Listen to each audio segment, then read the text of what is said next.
Dame de beber, temas de espiritualidad por el padre José María Iraburu.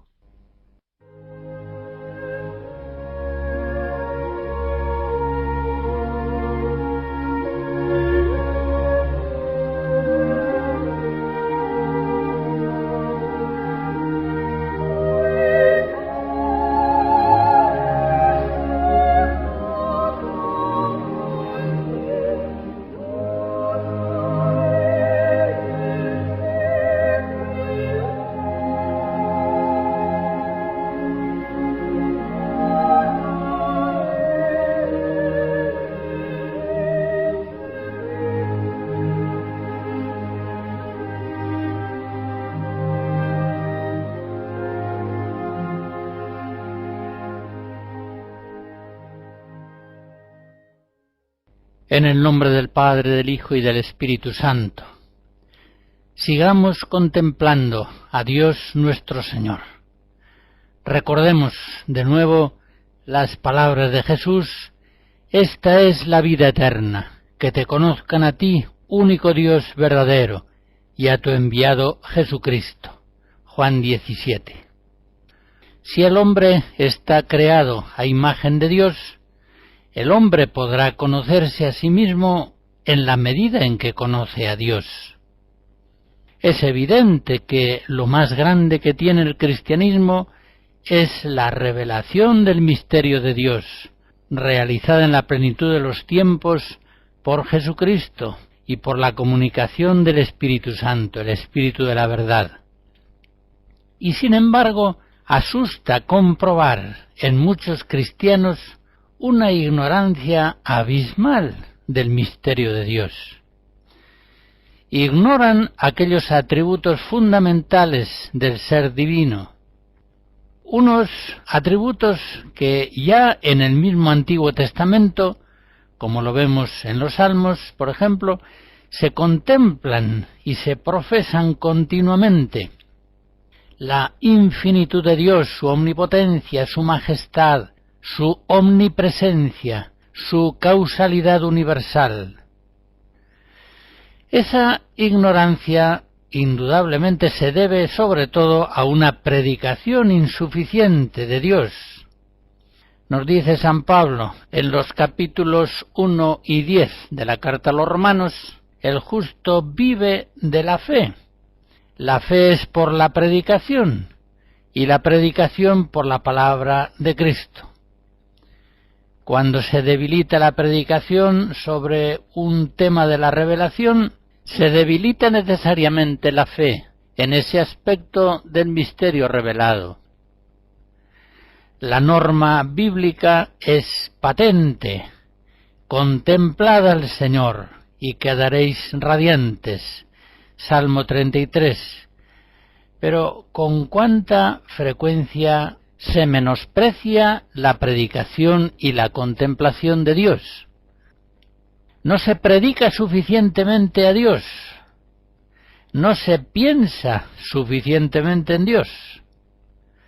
Tal vez se da por sabido que es perfecto, que es principio y fin de todo, que es infinito, que es omnipotente, o tal vez no se estima que esas verdades tengan mayor importancia para la vida cristiana concreta. En todo caso, se predica poco el misterio de Dios. Se renuncia así a proclamar las maravillas de su ser glorioso. No se invita suficientemente a mirarle, a contemplarle, quizá porque se le considera incognoscible. Así las cosas, el cristiano moderno muchas veces recuerda a un niño que es conducido al mar por primera vez, y en la playa el niño mira la amplitud inmensa del océano, lo mira, pongamos, 10 segundos, y enseguida le vuelve la espalda para ponerse a jugar en la playa con la arena, la pala y el cubo. Está claro, el espectáculo del mar al niño le viene grande. De modo semejante, tantos cristianos parecen renunciar a la contemplación del misterio divino. Por otra parte, cuando no se predica suficientemente la verdad de Dios a la luz de la fe, se piensa en Dios al modo humano, se falsifica tremendamente su misterio, se le aplican unas coordenadas mentales tomadas de las criaturas, se tiene acerca de Dios, como Jesús reprocha a Pedro en Mateo 1, unos pensamientos que no son los de Dios, sino los de los hombres. Efectivamente, cuando se ignora la revelación de Dios, se piensa en Él muy bajamente, de un modo falso y miserable. Por eso he querido dedicar estas primeras conferencias sobre temas de espiritualidad a hablar de Dios a la luz de la fe, para facilitar la contemplación del Señor.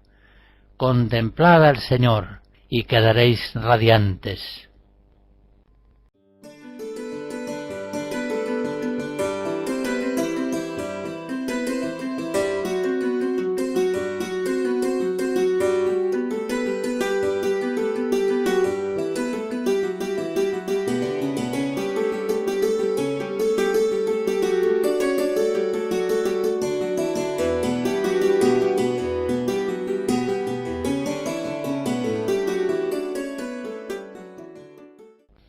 En la anterior conferencia hemos contemplado a Dios como perfecto, infinito, simple, espíritu único, verdadero, veraz, bueno, santo, hermoso, inmutable, eterno, inmenso, omnipresente. Contemplemos ahora el conocimiento divino, la sabiduría de Dios. El Salmo 146 nos dice: nuestro Señor es grande y poderoso, su sabiduría no tiene medida. El conocimiento divino es infinito, no tiene límite alguno, nada escapa a él. El libro de la sabiduría, en el capítulo 7, dice de Dios que su sabiduría se difunde por todo, y todo lo penetra. Y Juan, en su primera carta, en el capítulo 1, afirma: Dios es luz, y en él no hay tinieblas. El conocimiento de Dios es un conocimiento siempre actual. No pasa, como sucede en los hombres, de la potencia al acto. Es decir, no es un conocimiento que comience en un momento determinado.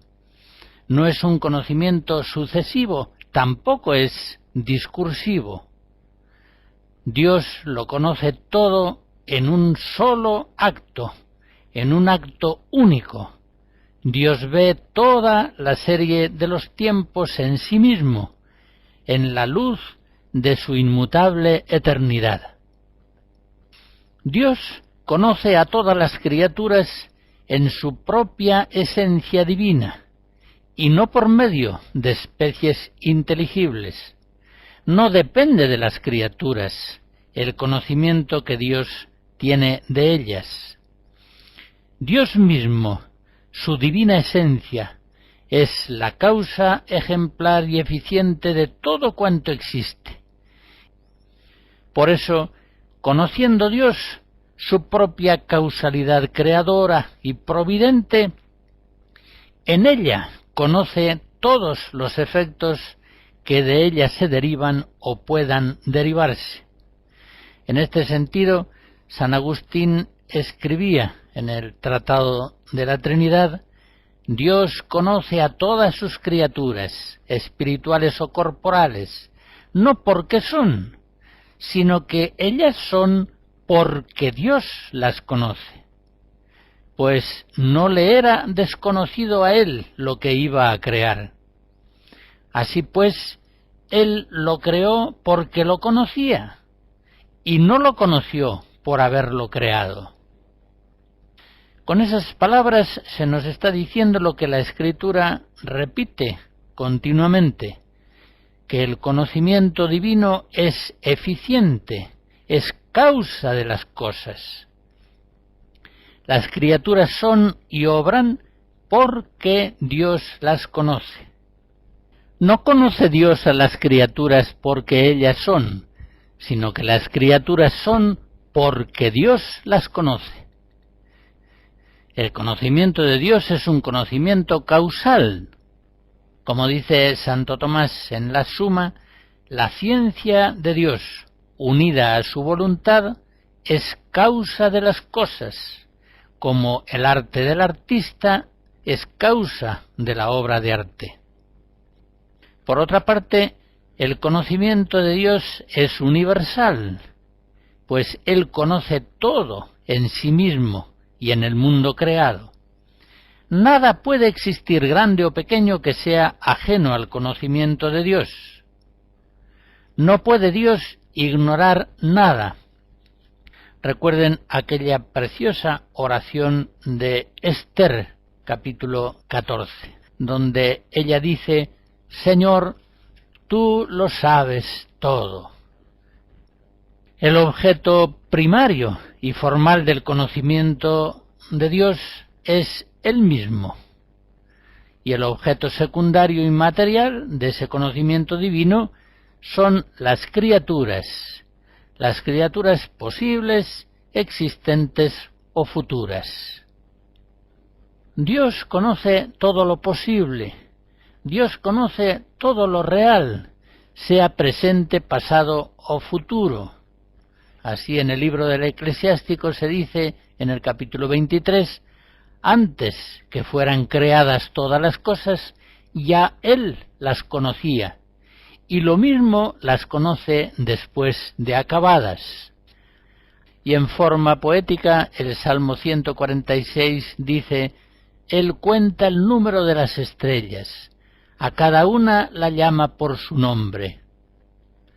Si nada en el universo escapa al conocimiento divino, evidentemente Dios conoce también todas las acciones libres de los hombres. Conoce las acciones libres de los hombres pasadas, presentes y futuras. Este conocimiento de los sucesos futuros se pone de manifiesto en las Sagradas Escrituras por medio de las profecías. En las profecías se comprueba que Dios conoce siempre de modo perfecto lo que va a suceder en el futuro. Nada, pues, de cuanto pueda suceder en este mundo sorprende a Dios. Nada, pues, escapa a los decretos eternos de su voluntad. Dios infaliblemente prevé las acciones libres futuras, sin que por eso estas acciones libres dejen de ser libres. La Escritura Sagrada afirma con frecuencia esta omnisciencia de Dios, que abarca absolutamente todo el mundo de las acciones libres. Jeremías en el capítulo 17 dice: tortuoso es el corazón, impenetrable para el hombre. ¿Quién puede conocerle? Yo, Yahvé, yo penetro los corazones. Por eso, cuando el Evangelio, por ejemplo en Juan 2, nos asegura que Jesús conocía lo que en el hombre había, nos está revelando que Jesús es Dios. Y no hay contradicción alguna entre la presciencia divina y la libertad del hombre. Sobre esta cuestión escribe San Agustín en su obra sobre de libre arbitrio: así como tú, hombre, con tu recuerdo, no fuerzas a ser las cosas que ya fueron, de igual modo tampoco Dios, con su presciencia, fuerza a que sean las cosas que serán en el futuro. Dios eterno ve siempre todo cuanto sucede en el universo o en el mundo libre de los hombres, lo ve como presente, y por tanto ese algo sucede indefectiblemente en la realidad, trátese de una acción libre o de una acción necesaria. todo, hasta lo mínimo, es conocido por Dios, pues sin su acción universal dinamizadora no podría la criatura ni ser ni obrar. Y Dios sabe hasta dónde, para qué y cómo extiende su causalidad divina, queriendo o permitiendo acciones y acontecimientos.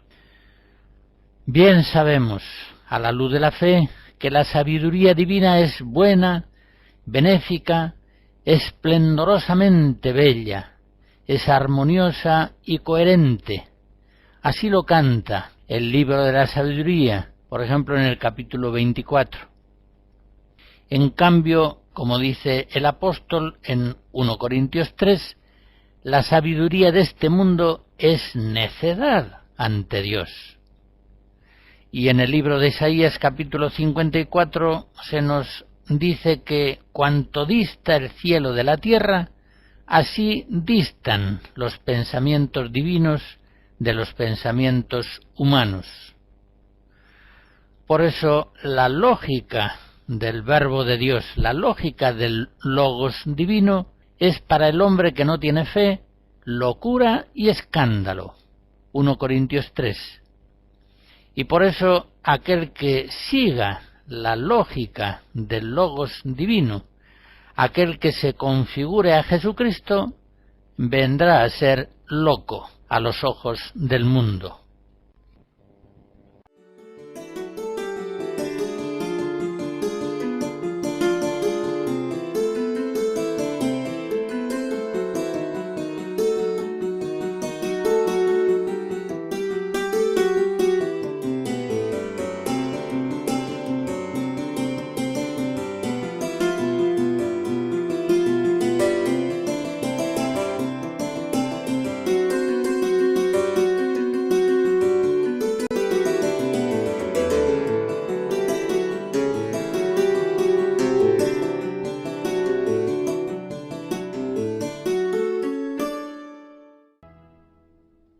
Contemplemos ahora la voluntad de Dios. La voluntad de Dios es omnipotente. Los salmos nos dicen que el Señor todo lo que quiere lo hace, en el cielo y en la tierra, en los mares y en los océanos. Nada puede frenar su brazo poderoso, nada puede resistir su voluntad. Su reinado es un reinado perpetuo. Su gobierno va de edad en edad. Este es el artículo primero de nuestra fe. Credo in Deum Patrem omnipotentem. Y esta omnipotencia divina sobre la creación, después de la encarnación del Hijo y del misterio pascual, es una omnipotencia que ha sido dada a nuestro Señor Jesucristo, el bienaventurado y único Rey de los reyes y Señor de los señores. 1 Timoteo 6. Jesucristo efectivamente ha recibido todo poder en el cielo y en la tierra. Mateo 28. Dios es el Señor. Dios es el autor de autoridad absoluta y universal. Es el Dominus, que domina benéficamente todo cuanto existe o sucede. Y Cristo es el Señor, es el Kyrios. De Él reciben poder todas las autoridades humanas, políticas, académicas, militares, laborales, familiares, legítimamente constituidas. Por Él, por Cristo Rey, reinan los reyes y gobiernan los señores. La voluntad de Dios es omnipotente, es decir, que la voluntad de Dios, como su entendimiento, es infinita. Al igual que su ciencia, la voluntad de Dios es actual, subsistente, eterna, independiente de todo aquello que no sea Dios. No puede Dios querer jamás motivado por algo distinto de sí mismo. Nunca las criaturas pueden ser causa del querer de Dios. Nada puede resistir su voluntad. Cuando se dice, por ejemplo, que Dios buscaba madre para su hijo, y viendo que María era tan santa y buena, determinó elegirla para tan alta dignidad, se dice algo que no tiene sentido alguno. Es la eterna voluntad benéfica de Dios la que en la plenitud de los tiempos ama a María especialísimamente y causa en ella los más altos dones espirituales y morales que pueden darse en una criatura humana libre. Por tanto, la eficacia causal de la voluntad de Dios es infalible, y ni siquiera los males del mundo pueden poner en duda esa infalibilidad causal de la voluntad divina, pues en el mundo no hay más mal moral que aquel que el Señor, bondadoso, misericordioso, exactamente quiere permitir en vista de bienes mayores. En Isaías 46 leemos: sí, yo soy Dios, yo, y no tengo igual. Yo anuncio desde el principio lo por venir, y de antemano lo que aún no se ha hecho. Yo digo, mis designios se realizan, y cumplo toda mi voluntad. Al contemplar el misterio de la voluntad divina hay una distinción que puede ayudarnos. Existe en Dios una voluntad significada y otra aún no manifiesta, que al paso del tiempo se va mostrando en el orden admirable de su providencia. La voluntad de Dios significada, en primer lugar, significada de una vez por todas, es la ley natural y los preceptos de la revelación divina. A esa voluntad de Dios significada se debe una obediencia fiel. Pero en segundo lugar distinguimos la voluntad de Dios no significada, aquella que es escondida todavía en un porvenir incierto, una voluntad divina que va revelándose en un presente providencial, una voluntad divina que se manifiesta en un nacimiento, en una muerte, en una victoria o en una derrota, en encuentros, en separaciones, en enfermedad o salud, en una vida larga o en una vida breve.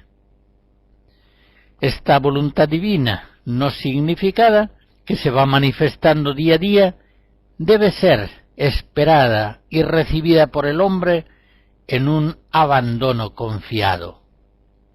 Cuando en el Padre Nuestro decimos a Dios, hágase tu voluntad, nos estamos refiriendo tanto a la voluntad de Dios significada de una vez por todas, como a aquella otra voluntad de Dios que va siendo significada al paso del tiempo en el orden de su providencia. Estamos contemplando la voluntad de Dios. Hemos dicho que es omnipotente, y esto significa que la voluntad divina crea, sostiene, mueve todo el universo y cada una de sus criaturas. Las cosas son porque Dios quiere que tengan ser. La voluntad de Dios es la razón íntima del ser de cada una de las cosas. Contemplemos, pues, esta causalidad benéfica, universal de la voluntad de Dios. La voluntad de Dios sostiene todas las cosas que ha creado en el ser. Y quiera el Espíritu Santo concedernos luz de fe y dones espirituales para que podamos captar habitualmente esa presencia del Creador en las criaturas. Cuando vemos un árbol, un niño, una montaña, no acabamos de ver lo que estamos viendo si a la luz de la fe no captamos la acción amorosa de Dios, por cuya voluntad esas criaturas tienen ser, se mantienen en la existencia. Con la ayuda de la gracia ha de llegar un momento en que todas las criaturas nos estén hablando continuamente del Creador que las mantiene en la existencia, que es la causa íntima permanente de su ser. Esta realidad maravillosa la hemos de contemplar en otras conferencias más detenidamente, cuando hablemos de Dios creador y de Dios providente. Pero conviene ya que pongamos en estas verdades nuestra atención. Es Dios quien con su voluntad omnipotente sostiene amorosamente a todas las criaturas en el ser. Es la causa que las dinamiza, las conserva, las vivifica. Por eso San Pablo en el Ágora de Atenas, Hechos 17, afirmaba: en Dios nos movemos, existimos y somos. Esta es la verdad del mundo, y por eso es evidente que el bien de todas las criaturas está en el cumplimiento fiel de la voluntad de Dios. Las criaturas que no son libres nacen a la existencia y obedecen necesariamente esa voluntad divina, sin falla posible. Piensen, por ejemplo, en el curso de los astros, en la vida de las plantas, en la vida de los animales. Todas estas criaturas obedecen siempre y necesariamente al Creador, siempre obedecen las leyes íntimas que el Creador imprime en sus naturalezas.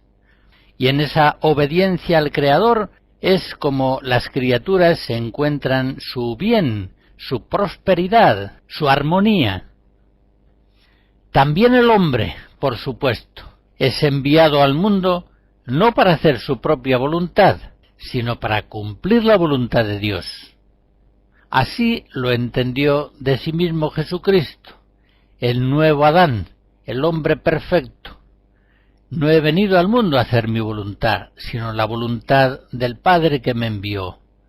Juan 6. Esa libre e incondicional obediencia a la voluntad divina es precisamente la que guarda al hombre en el bien, la que le hace crecer en el ser, en la bondad, en la hermosura, en la fuerza benéfica. Sin embargo, la libertad del hombre, siendo una libertad creada, más aún siendo una libertad enferma por el pecado original, es una libertad que puede pecar, puede resistir a la voluntad divina, pero esa resistencia a la voluntad divina solamente producirá en el hombre enfermedad, debilidad, destrucción, maldad, muerte. La obediencia libre del hombre a la voluntad divina produce en él toda clase de bienes. Por el contrario, la desobediencia le hunde en la miseria de todos los males.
Dios es bueno, Dios es bondad infinita. En la plenitud de los tiempos, a la luz de Cristo, el apóstol San Juan, en su primera carta, capítulo 4, nos dirá que Dios es amor. Por eso Dios es compasivo y trata con misericordia a sus criaturas.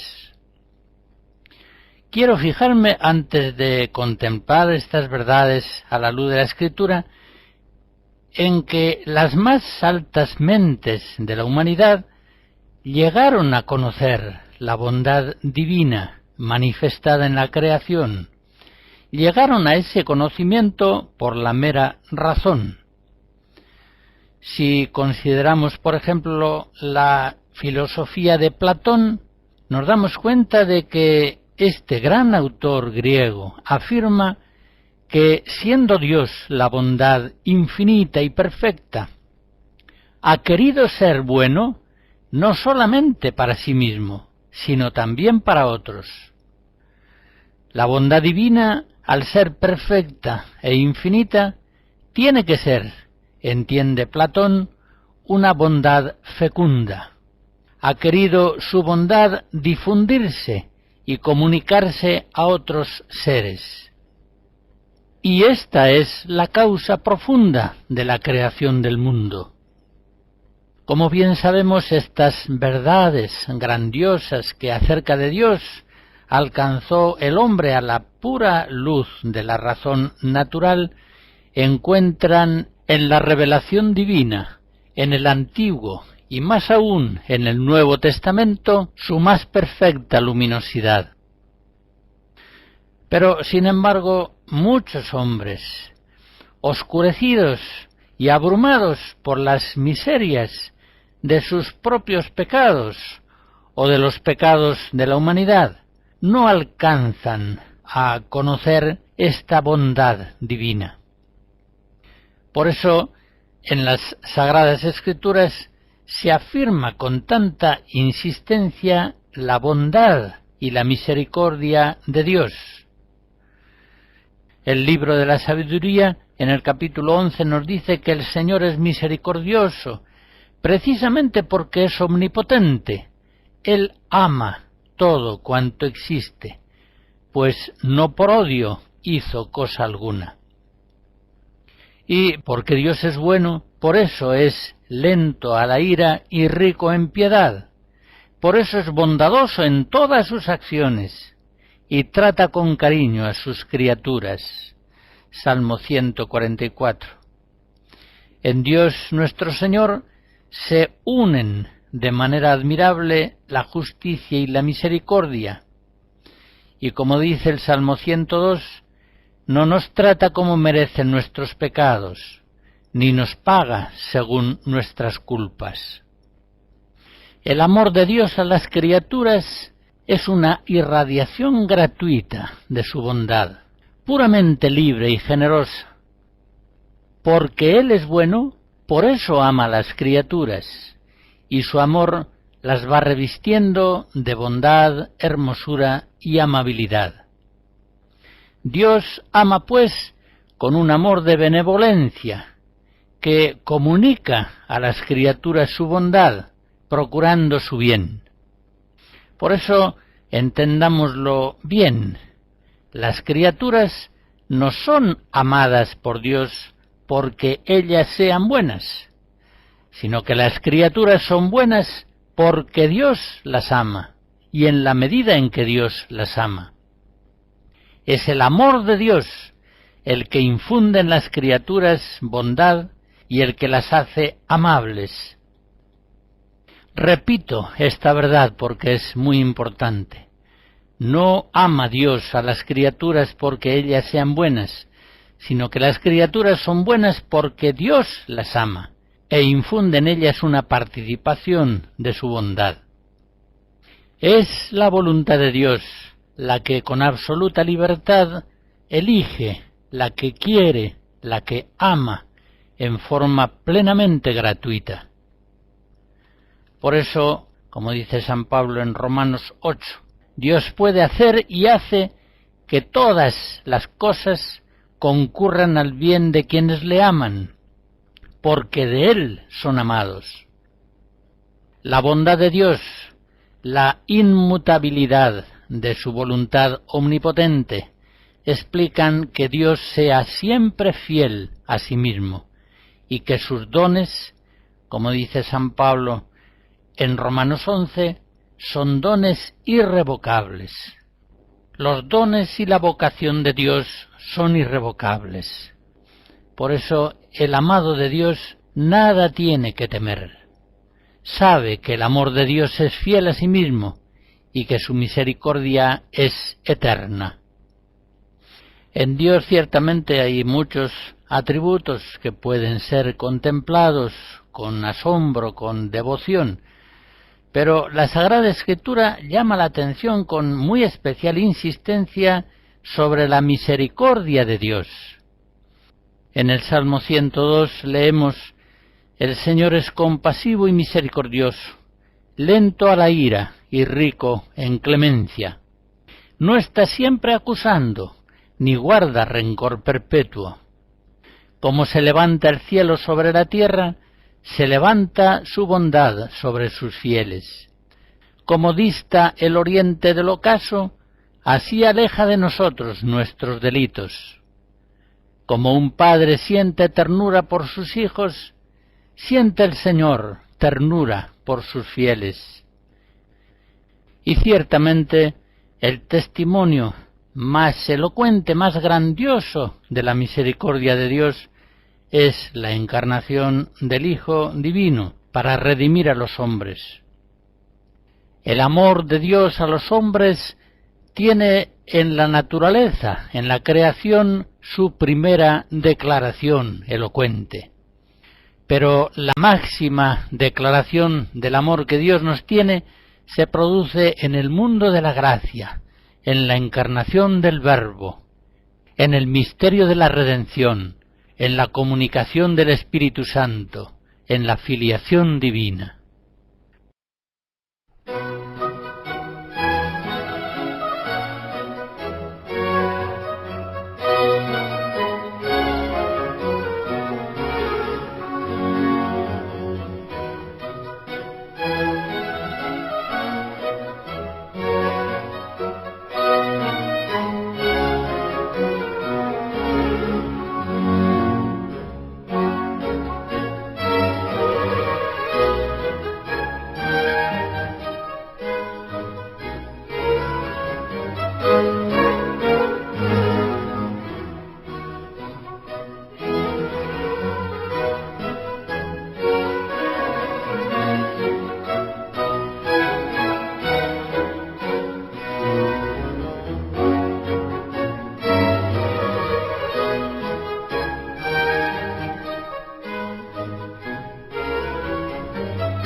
Contemplad al Señor y quedaréis radiantes. Salmo 33. En esto está la vida eterna, en que te conozcan a ti, único Dios verdadero, y a tu enviado Jesucristo. Juan 17. En estas dos conferencias que hemos dedicado a contemplar el misterio de Dios, ha querido sin duda el Señor darnos ciertas luces de la razón y de la fe acerca de su misterio altísimo. Pero concluimos nuestras meditaciones afirmando que Dios es misterio para el hombre. Valga el ejemplo, un perro no puede conocer perfectamente a su amo. Puede reconocer a su amo entre otros hombres, pero se trata de un conocimiento sumamente imperfecto. Un perro está en un nivel inferior de ser, de conocimiento, de vida. Sin embargo, el ejemplo no nos vale del todo, porque el hombre ha sido creado a imagen y semejanza de Dios. Hay en él una disposición para alcanzar un conocimiento de Dios por la luz de la razón y más aún por la luz de la revelación. ¿Conoce el hombre a Dios por la razón? El apóstol en el capítulo 1 de los Romanos nos dice que Dios se le manifestó, ya que desde la creación del mundo lo invisible de Dios, su eterno poder y su divinidad son conocidos, es decir, pueden ser conocidos mediante las criaturas. Pero el mismo apóstol nos dice que Dios habita en una luz inaccesible y que nadie le vio ni puede verlo. 1 Timoteo 6. ¿Puede Dios darse a conocer al hombre por la revelación que en Cristo alcanza su plenitud? El hombre entonces, recibiendo por la fe esa revelación, llega a conocer a Dios maravillosamente, con una sabiduría sobrehumana. Sin embargo, nuestro entendimiento conoce siempre necesariamente en unión con los sentidos, y al no tener una visión inmediata de la esencia divina, ha de conformarse con conocer a Dios, así lo dice San Pablo, como en espejo y en enigma. 1 Corintios 13. El mismo Dios no puede darnos una idea creada capaz de representar su esencia divina tal como ella es en sí, pero Él quiere mostrarnos su rostro, y en Cristo nos revela el esplendor de la gloria divina. Recordemos aquellas palabras de Jesús a Felipe en la última cena, Juan 14, el que me ha visto a mí, ha visto al Padre. Y recordemos también las palabras de San Juan en el prólogo de su Evangelio. Hemos visto la gloria de Cristo, hemos visto su gloria, que es la gloria propia del unigénito de Dios. Pero el mismo apóstol San Juan nos dice en la primera carta, capítulo 3, que este conocimiento de Dios se consumará en la visión beatífica cuando le veamos tal cual es.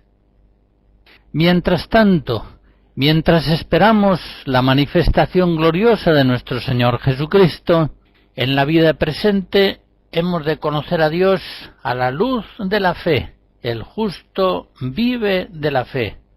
Romanos 1.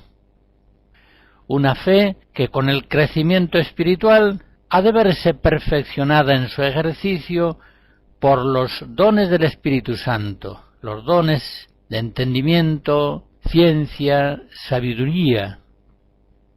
Pensemos, pues, en Dios, meditemos en su misterio, contemplemos la majestad de su gloria. Sin conocer a Dios no entendemos nada de la vida del universo, de nuestra propia existencia. Pensando en Dios es como se nos ilumina el mundo, la vida y nuestro propio ser. Pero no pensemos de Él falsamente, pensemos de Él rectamente, a la luz de la razón, y a la luz de una razón elevada a un nivel sobrehumano de sabiduría.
Quiero terminar esta meditación segunda sobre el misterio de Dios nuestro Señor trayendo las palabras de Santa Catalina de Siena, llenas de gracia y de verdad.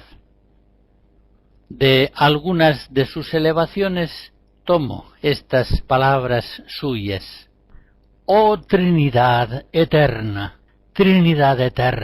oh fuego y abismo de caridad, oh loco por tu criatura, oh verdad eterna, oh fuego eterno, oh eterna sabiduría, oh Trinidad eterna, loco de amor, ¿qué provecho te seguía de nuestra redención? Ninguno, puesto que no tienes necesidad de nosotros, y tú eres nuestro Dios. ¿Para quién se siguió este provecho? Solamente para el hombre. Oh fuego de amor, ¿no bastaba la creación por la que nos habías hecho a imagen y a semejanza tuya, y habernos recreado a la gracia en la sangre de tu Hijo, sin dársenos en comida todo tú, Dios, esencia divina? Es una elevación que realiza Santa Catalina de Siena después de haber comulgado. Y sigue diciendo: ¿quién te obligó a ello? Nada más que tu caridad, como loco de amor que eres. Y así como no nos enviaste y nos diste para nuestra redención solamente al Verbo, así no nos has dejado solo a Él en manjar, sino que, como loco de amor de tu criatura, nos has dado toda tu esencia divina. Oh Trinidad eterna, yo he pecado todo el tiempo de mi vida. Oh miserable alma mía, ¿tuviste alguna vez memoria de tu Dios? Ciertamente no, pues si la hubieras tenido, habrías ardido en el fuego de su caridad. Da, Dios eterno, salud al enfermo y vida al muerto, y danos voz para que clamemos a ti con tu propia voz, misericordia para el mundo y reforma para la Santa Iglesia. Escucha tu voz con la que a ti clamamos. Tú, Deidad eterna, eres vida y yo muerte. Tú eres sabiduría y yo necedad. Tú eres luz y yo tinieblas. Tú eres infinito y yo finita. Tú eres suma rectitud y yo miserable tortuosidad. Tú eres el médico y yo soy la enferma. ¿Y quién podrá llegar a ti, suma altura, Deidad eterna, y darte gracias por tantos infinitos beneficios como nos has dado?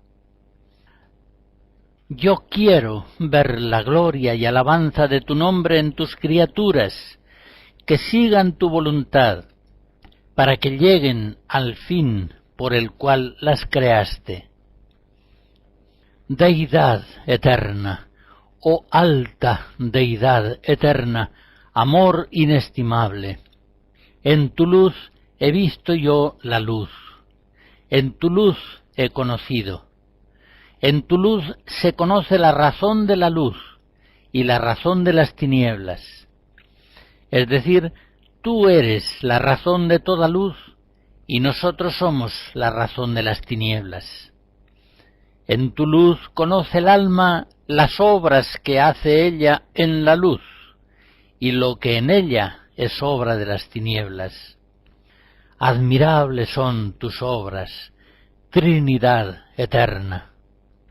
En tu luz se conocen, porque proceden de ti, que eres la luz. Gracias, gracias sean dadas a ti, alta y eterna Trinidad, que en tu luz has dado refrigerio a mi alma. Yo soy la que no soy, y tú eres el que eres.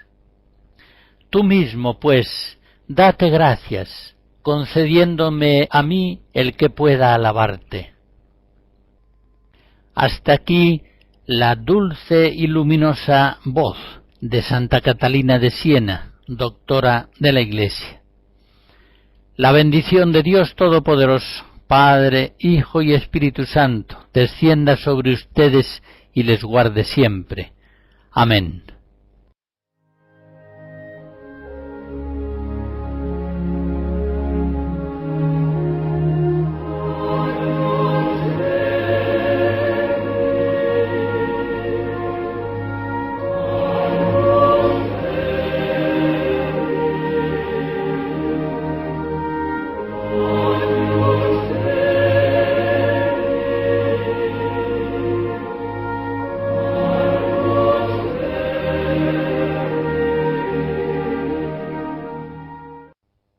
Hemos escuchado Dame de beber, temas de espiritualidad por el padre José María Iraburu.